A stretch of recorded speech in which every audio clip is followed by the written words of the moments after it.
Hey everyone, Psychotronic Squirt Gun coming at you with another comic book haul.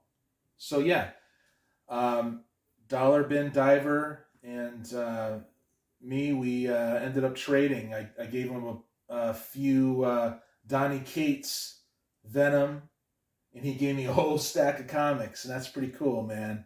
So thank you very much, Dollar Bin, and let's get right into this. Uh,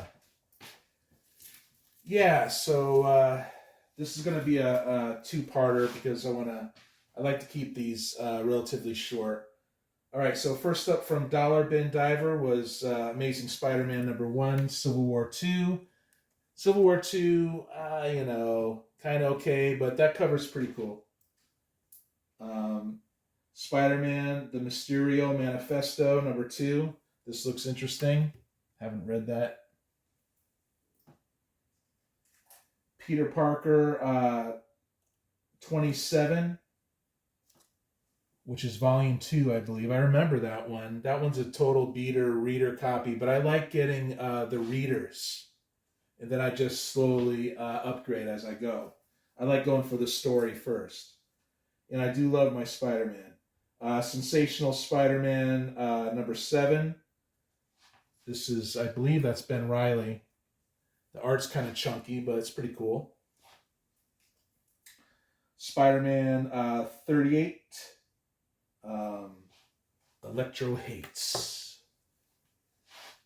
Always loved that cover. Inside art's okay. Spider-Man 55. This is when we're getting into the Clone Wars saga. So this is Web of Life 4 of 4. And the Clone Saga to me was all over the place. I don't even think I read it all. I was kind of out of comics at that time, but I came back at the tail end of when Ben Reilly became Spidey. I thought that was pretty cool. So, Web Spider-Man 17, the Web of Spider-Man 91, Marvel Tales 180 with the Rhino. That's pretty cool. That's issue 41. And yeah, I think Ditko was still doing it. That was later Ditko stuff. So pretty happy about that, even though it's a reader.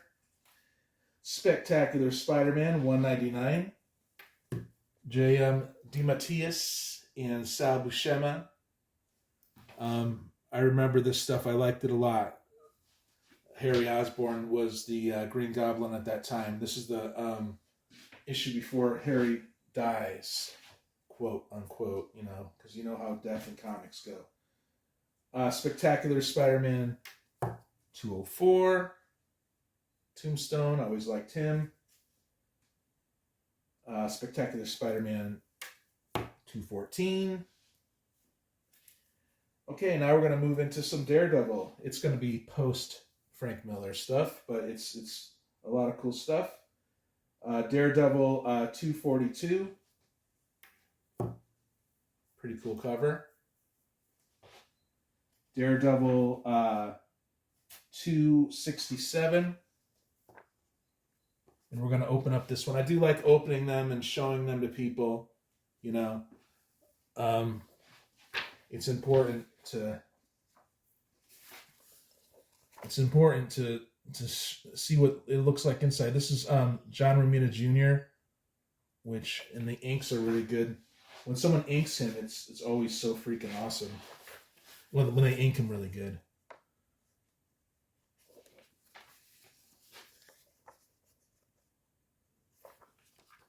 So yeah, I always like opening issues, especially if they're not that popular, and you can get to see the art inside.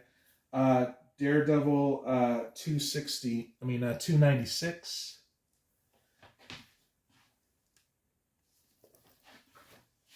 Yeah, Ron Garvey does the pencil work in this. Pretty damn cool. Cool ninja action. So Frank Miller revolutionized Daredevil. You want to call it revolutionized, but yeah, totally. He was cool beforehand, but Frank Miller really made him awesome.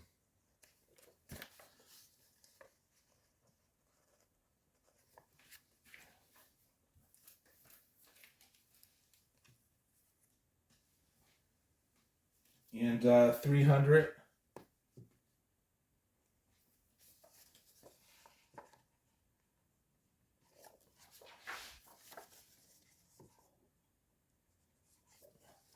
Pretty dang awesome throwdown with Kingpin. So just because Frank Miller left Daredevil doesn't mean it sucked afterwards. They just kept the momentum going.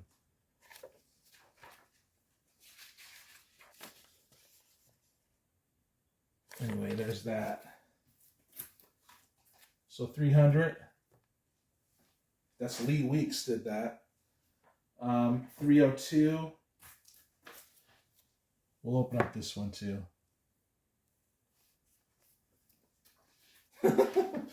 Clobbering the owl right there like that.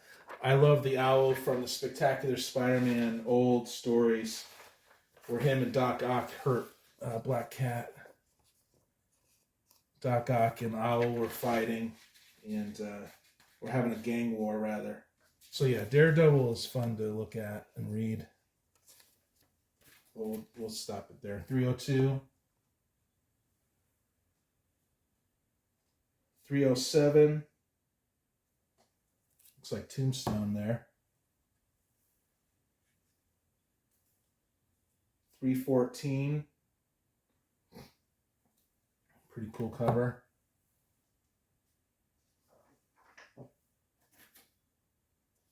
315. That's an awesome cover. Yeah, so this stuff could be in dollar bins too. And I think I'm even guilty back in the 90s thinking that people were just Todd McFarlane clones, you know?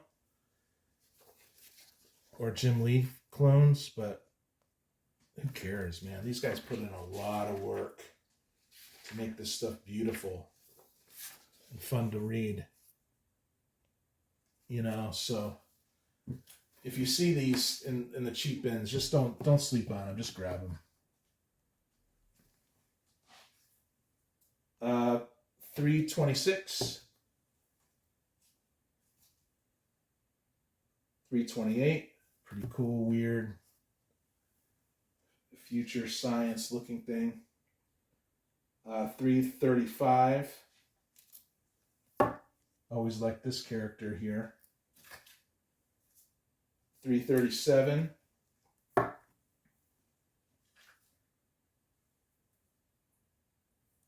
349. So some of these are readers, but I don't care. Daredevil Annual number 9. I mean, this is a cool cover. Look at that. It's pretty dang awesome. And here we go with, I guess this is Deathlock number 1. It's first of his ongoing series. I really love Deathlock due to this issue when I was a kid.